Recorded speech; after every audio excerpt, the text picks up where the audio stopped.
Welcome back to the Deep Dive. We're diving into AI and global politics, all thanks to you guys sending in some really interesting stuff. We got this YouTube video from BBC News about DeepSeek, this Chinese AI model. It's making some serious waves. Yeah, it's crazy how fast things change in this field. Like last week, everyone was talking about America dominating the tech scene. Now we've got DeepSeek shaking things up. It's not just tech either, it's finance and geopolitics too. I know. That market reaction in the video, that's what really caught my attention.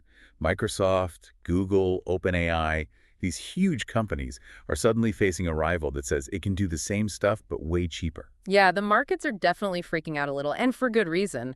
Everyone's rethinking their investments. Like, look at NVIDIA, their stock's taking a hit. It's Yeah. that potential DeepSeek has to completely change who's in charge. That's got everyone spooked. The BBC piece mentioned DeepSeek only cost $6 million to develop, Hmm. compared to, what, over $100 million for OpenAI's models?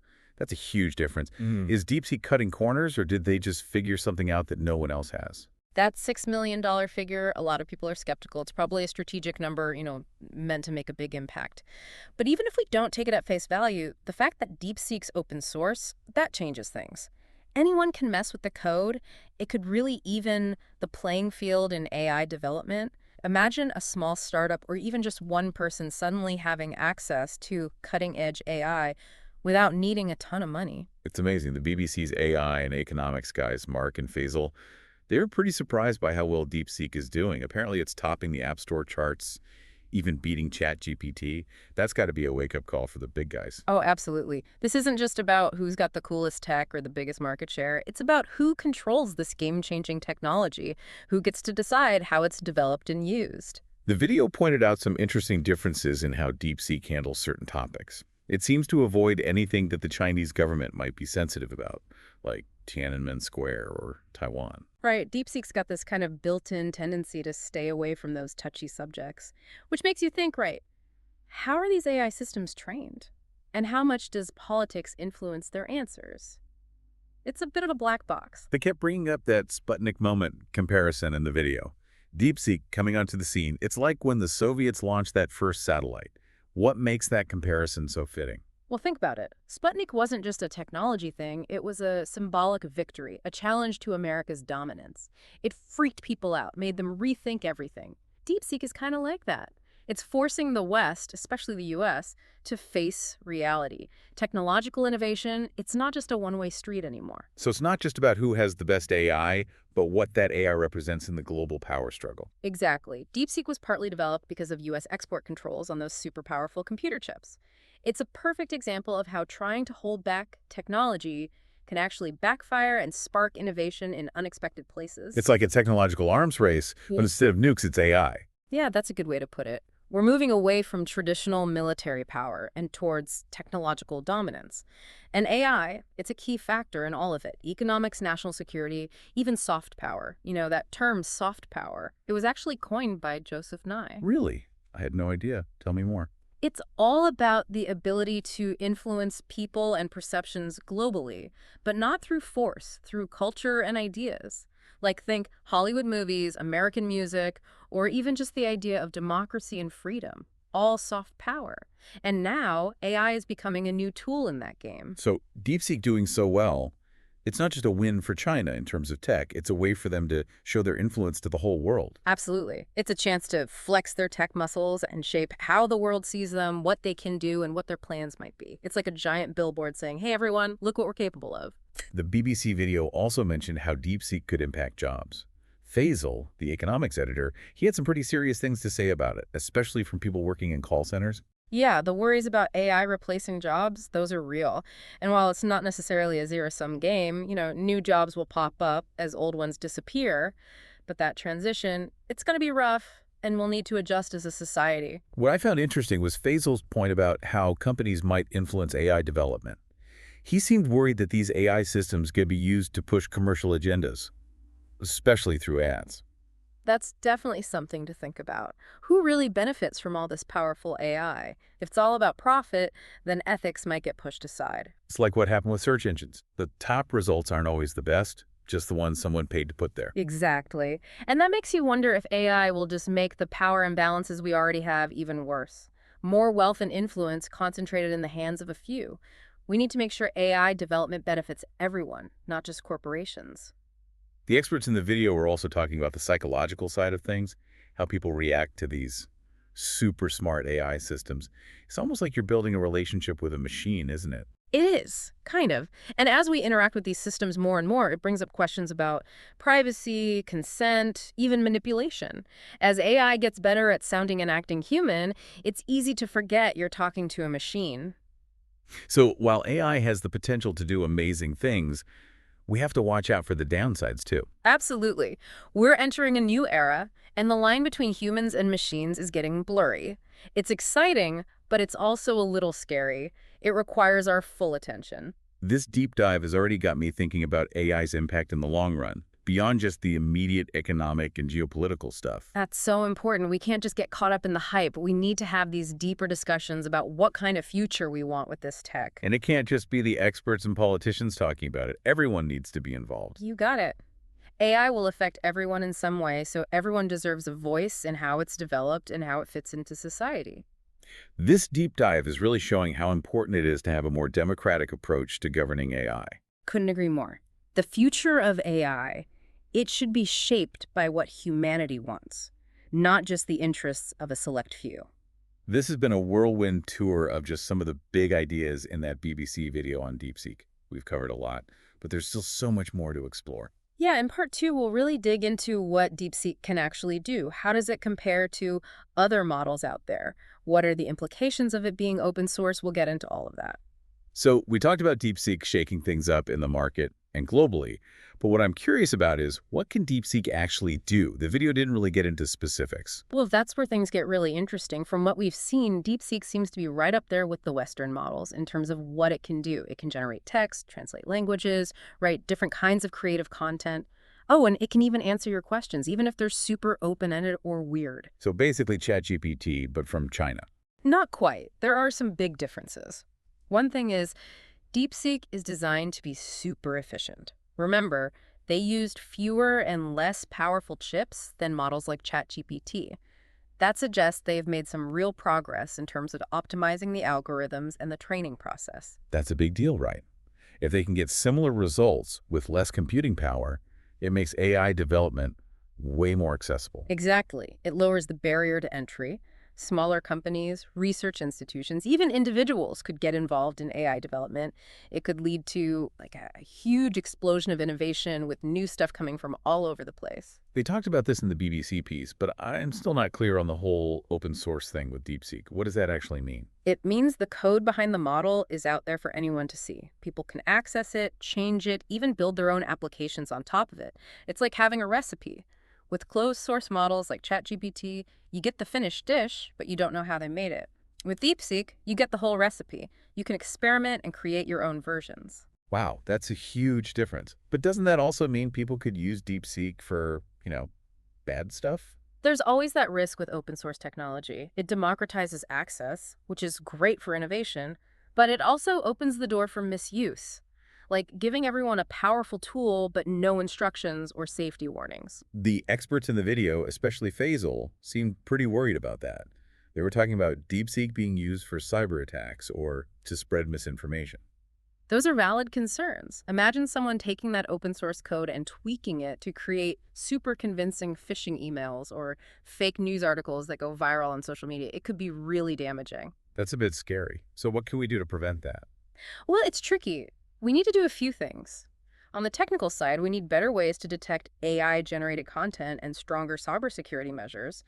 But technology alone isn't enough. So it's not just about better firewalls. It's about creating a more responsible AI ecosystem. Exactly. We need ethical guidelines for AI development. We need to educate people about the risks of open source, and we need to hold people accountable when they misuse AI. The video also touched on the security implications of DeepSeek, especially with the whole US-China rivalry thing going on.